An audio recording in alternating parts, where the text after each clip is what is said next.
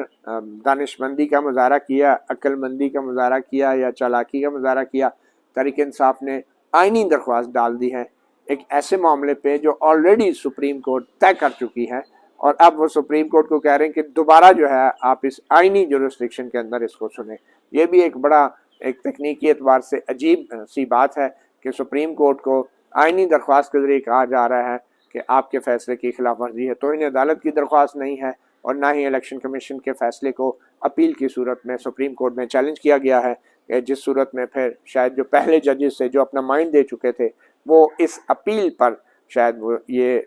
بیٹھ نہیں سکتے تھے یا یہ اپیل سن نہیں سکتے تھے۔ یہ سارا معاملہ ہے کیا، اور PTI کا اس حوالے سے موقف کیا ہے؟ ہم نے ایڈوکیٹ گوہر علی خان سے خصوصی طور پہ گفتگو کی ہے MJTV نے، وہ آپ کو بتاتے ہیں۔ ابھی تو ارلی ہے، جہاں تک اس بات کا تعلق ہے کہ جی وہ فل کورٹ سماعت کرے یا وہی بینچ سماعت کرے، جو بھی بینچ سماعت کرے سماعت کرنی چاہیے۔ ہماری استدعا مختصراً الفاظ میں اگر بتاؤں تو وہ یہ ہے کہ جب الیکشن ہونے تھے اور الیکشن 90 ڈیز میں ان کے تقاضے کے مطابق ہونے تھے، اور ایک پٹیشن سپریم کورٹ میں آئی تھی، اور سپریم کورٹ نے اس کے ہر پہلو کا جائزہ لیتے ہوئے ایک کمپریہنسو آرڈر دیا تھا۔ اس آرڈر میں 2 پیراگرافس ایسے تھے جس میں سپریم کورٹ نے یہ آرڈر فرمایا تھا کہ ایک تو پنجاب اور KPK میں جو الیکشن ہونے ہیں وہ ناٹ لیٹر دین 90 ڈیز ہو، اور اگر ناٹ لیٹر دین 90 ڈیز میں نہیں ہو سکتے تو دا بیئرسٹ منیمم ٹائم فریم میں آپ کمپلیٹ کریں۔ جس طرح پنجاب میں الیکشن ہونے تھے 13 اپریل سے پہلے، لیکن بیر منیمم جو تھا وہ یہی تھا کہ 30 اپریل کو ہونے تھے، اور اس میں کسی قسم کی گنجائش نہیں تھی۔ یہ سپریم کورٹ کا آرڈر فائنل ہے، اور سپریم کورٹ کے آرڈر کے خلاف کوئی ریویو، کوئی اپلیکیشن نہیں آئی تھی۔ اب سیکنڈ سپریم کورٹ نے یہ بھی اس میں آرڈر کیا تھا کہ الیکشن کمیشن کے پاس ایون ادروائز آئینی اختیار ہے انڈر آرٹیکل 220 کہ سارے ادارے، سارے اتھارٹیز نے الیکشن کمیشن کا ہیلپ کرنا ہے تاکہ فیئر، فری اور ٹرانسپیرنٹ الیکشن ہو سکے۔ سپریم کورٹ نے اس میں بھی اس کا تقاضا ادا کرتے ہوئے کیٹیگوریکلی ڈائریکٹ کیا تھا کہ سارے اداروں کی طرف سے کہ الیکشن کمیشن کی معاونت کرے۔ ہماری گریونس یہی ہے کہ اس معاونت کو بروئے کار لاتے ہوئے الیکشن کمیشن نے بجائے اس کی کہ وہ آرڈر کرتا ہے، ڈائریکشن الیکشن کمیشن خود دیتا، فائنانس منسٹری سیکرٹری کو کہتا ہے فائنانس وہ کرو،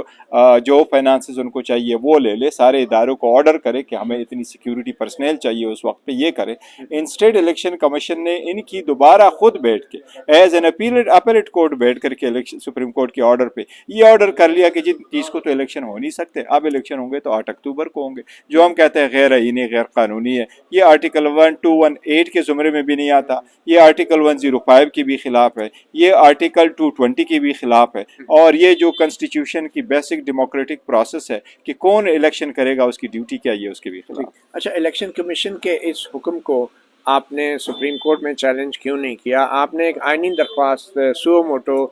کیوں آپ نے ڈالی ہے؟ آپ الیکشن کمیشن کے اس فیصلے کو بھی تو چیلنج کر سکتے تھے۔ ہم نے الیکشن کمیشن کے جو آرڈر 22 مارچ 2023 کو ہوا ہے اسی کو چیلنج کیا الیکشن کمیشن میں، اور آرٹیکل 184 سپریم کورٹ میں، اور آرٹیکل 184(3) میں آپ اس کو چیلنج کر سکتے ہیں، کیونکہ یہ آرڈر ایسا ہے، اگر آرڈر الیکشن کمیشن ایشو کرے انڈر دی الیکشن ایکٹ 2017 اور وہ بھی سیکشن 9 کے انڈر ایشو کر لے، اگر وہ ایک الیکشن ہوا اور اس کنسٹیچوئنسی متعلق کچھ عرض کرے، وہ آپ اپیل لائی کرتے ہیں تو آپ اپیل فائل کر سکتے ہیں سپریم کورٹ میں، یا اگر کسی کنٹیسٹنگ کینڈیڈیٹ کا کوئی ایشو آ جائے اور وہ ٹریبیونل میں جا چکے تو وہ آپ اپیل کر سکتے ہیں، چونکہ اس ڈیسیجن کے خلاف اپیل نہیں ہے، لہٰذا مور اپروپریٹ تھا کہ ٹائم کنسٹرین کی وجہ سے کہ سپریم کورٹ میں فائل کی جائے۔ ہم نے ایسے کیا، پہلے بھی ایسے نظیریں ہیں۔ تو آپ توہین عدالت کی درخواست بھی تو دائر کر سکتے تھے، کیونکہ بظاہر تو آپ نے خود اس میں بھی کہا ہے کہ یہ خلاف ورزی ہے سپریم کورٹ کے حکم کی، تو کیا توہین عدالت کی درخواست دائر نہیں کر سکتے تھے آپ؟ توہین عدالت کی درخواست ہمارے پاس ایک آپشن موجود تھا، لیکن وہ لمیٹڈ سکوپ ہے اور اس میں اس لیے فال نہیں کرتا تھا کہ اگر الیکشن کمیشن سپریم کورٹ کی آرڈر کو امپلیمنٹ نہ کرتی اور اناؤنس نہ کرتی، شیڈول نہ دیتے اور آگے نہ ان کہتے کہ جی الیکشن ہم کر لیں، پھر تو ایک کنٹمپٹ بنتا کہ آپ کا جو آرڈر ہے وہ امپلیمنٹ نہیں ہو رہا۔ امپلیمنٹیشن کی طرف سے تو وہ بڑھے، شیڈول اناؤنس کیا 8 مارچ کو، خلاف ورزی اور نہیں 30 کی، نہیں انہوں نے خلاف ورزی کی، وہ شیڈول اناؤنس کیا۔ اب انہوں نے ایک نئی بات کہی، انہوں نے کہا جی کہ آرٹیکل 2183 کے تحت ہم نے فری اور فیئر الیکشن کرنا ہے، کیونکہ وہ الیکشن ہو نہیں سکتے۔ کیوں نہیں ہو سکتے؟ نمبر 1 وہ کہتے ہیں ہمارے پاس آرمی والوں نے کہا کہ جی ہم آپ کو آرم فورسز نہیں دے سکتے اور کوئک رسپانس فورس دیں گے، ادروائز نہیں دیں گے۔ پولیس والے کہہ رہے ہیں ہمارے پاس سیکیورٹی پرسنل جو ہے وہ کم ہے، گورنمنٹ کہہ رہی ہے ہمارے پاس فائنانسز نہیں ہے، لہٰذا ہم نہیں کر سکتے، ہم جا کے 8 کو کریں گے۔ تو الیکشن کمیشن کے پاس تو سرے سے اختیار ہی نہیں ہے کہ وہ خود جا کے اپنا ڈیٹ دے دے۔ ڈیٹ دینا تو صدر کا وہ ثواب دی دے، لیکن اسی صورتحال میں چونکہ نئی پوائنٹس کی ڈسکشن کی ہے، لہٰذا آرٹیکل 184(3) جو ہے نا موزون ہے کہ فائل کیا جائے، اور ہم نے وہی کیا۔ اچھا یہ بتائیں کہ آپ کو منظور ہے کہ وزیر اعظم شہباز شریف کی وفاق میں حکومت ہو اور پنجاب میں الیکشن کرا دیے جائیں، تو کیا آپ نتائج تسلیم کریں گے؟ کیونکہ پنجاب میں حکومت کی جگہ نگران حکومت تو ہے، مگر وفاق کے اندر نگران حکومت نہیں ہے،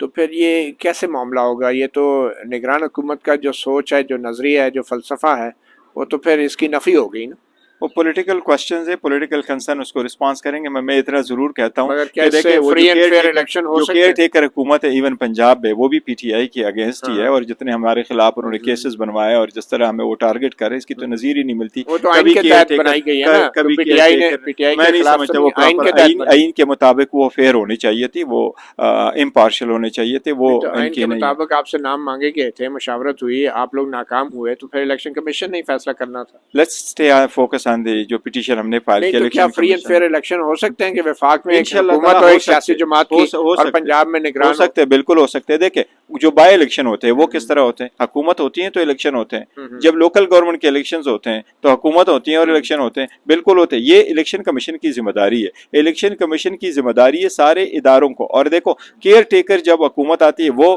یا ایون ابھی موجودہ جو فیڈرل گورنمنٹ ہو، وہ بھی الیکشن کمیشن کے ڈیوٹیز میں سے ایک ہے کہ وہ بھی ان کو وہاں روکے جہاں سے لیٹس سپوز اگر کوئی اسکیم اناؤنس کرتے ہیں اور وہ ٹپ اپ کرتے ہیں اس کی فیئر الیکشن کو، تو اس میں ڈائریکشن دینا الیکشن کمیشن کا کی ڈیوٹی ہے، ذمہ داری ہے اس سے۔ تو میرا خیال ہے کہ اگر الیکشن کمیشن اپنی ڈیوٹی پراپر انجام دے دے تو پھر الیکشن ہونا بالکل ممکن ہے۔ اینڈ اسپیشلی دیکھو یہ تو 2 صوبے ہیں، اس کا کنسیپٹ ہی نہیں بنتا۔ 2 صوبے، کیا پنجاب کے لیے سن سے پولیس نہیں آ سکتی، بلوچستان سے نہیں آ سکتی، گلگت بلتستان سے نہیں آ سکتی، آزاد کشمیر سے نہیں آ سکتی؟ فورسز کتنے ہیں، کیوں ہے کہ ایک نہیں کر سکتے؟ اور دونوں صوبوں میں، سیاسی جماعت تو نہیں کرے گی، یہ تو حکومت کرے گی نا کہ پولیس اویلیبل ہے یا تو ہم نہیں۔ یہی تو کہہ رہے ہیں کہ یہی یہی اب سپریم کورٹ ڈیسائیڈ کرے گی، ہم کہتے ہیں آپ کا فیصلہ غلط ہے۔ تو آپ سپریم کورٹ سے آپ تاریخ مانگیں گے؟ انشاءاللہ تعالیٰ بہت جلد اس کی سماعت ہو جائے گی، آج فائل بھی سپریم ہوگا۔ کورٹ تاریخ دے ڈیٹ کی،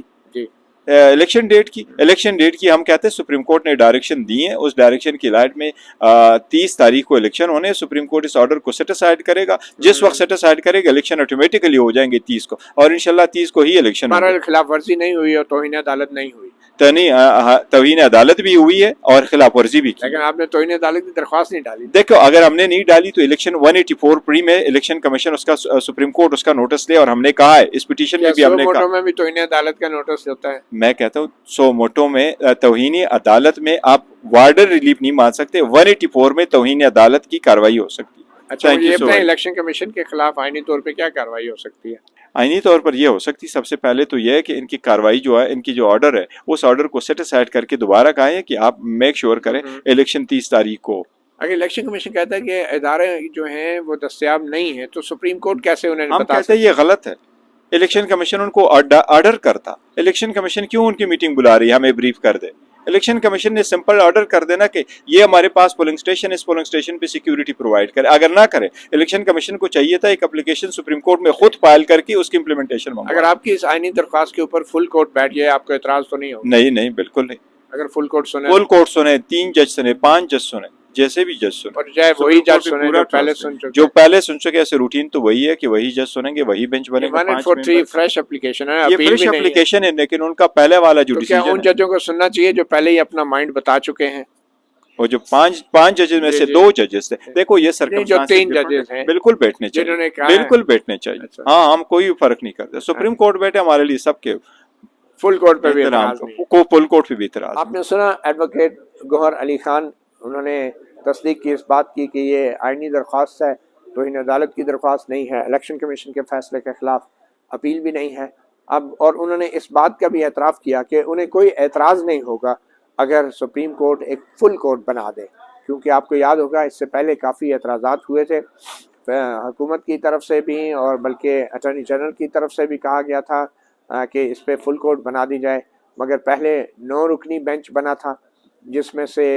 2 ججز پہ اعتراض ہوا تھا، اور ان کے ساتھی 2 ججوں نے ہی کیا تھا کہ جسٹس اعجاز الاحسن اور جسٹس جو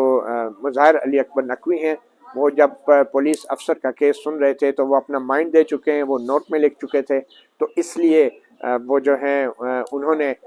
دوبارہ وہ اس بینچ پہ نہیں بیٹھ سکتے، تو اس وجہ سے وہ 2 ججز ایکیوز کر گئے تھے، جبکہ جسٹس منصور علی شاہ اور جسٹس یحییٰ آفریدی ان کو اس وجہ سے بینچ سے الگ کر دیا گیا تھا کیونکہ ایک فیصلے میں کہا گیا تھا کہ ان دونوں ججز نے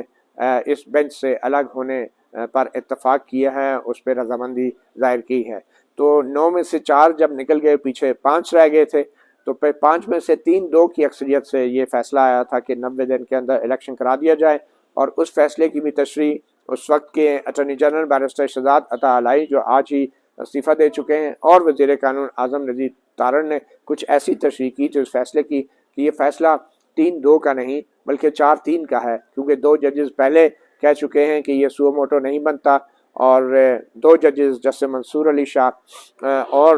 جو ان کے ساتھی ایک جج ہیں وہ بھی اب ان 5 ججوں میں سے ہیں، وہ کہہ چکے ہیں کہ یہ کیس یہ سو موٹو کا نہیں بنتا، تو 4-3 کی اکثریت سے یہ فیصلہ ہو۔ مگر اس کے باوجود بھی حکومت نے نہ تو سپریم کورٹ میں مزید وضاحت کے لیے کوئی درخواست دی، نہ ہی اس فیصلے کے خلاف کوئی نظر ثانی دائر کی تھی، تو اس لیے اس فیصلے پہ پھر الیکشن کمیشن آف پاکستان نے بھی عمل کیا، 30 اپریل کی تاریخ سامنے آ گئی، مگر اب اداروں کے ساتھ مشاورت کے بعد الیکشن کمیشن آف پاکستان نے ایک اور حکم جو جاری کیا ہے کہ یہ اب الیکشنز 8 اکتوبر کے ہوں گے، اور یہی الیکشن اور یہی تاریخ جو ہے اب پی ٹی آئی نے آئینی جورسڈکشن میں آئینی درخواست کے ذریعے آج سپریم کورٹ آف پاکستان میں دائر کر دی ہے۔ مطیع اللہ جان، ایم جے ٹی وی سے اتنا ہی، اجازت دیجیے، اللہ حافظ۔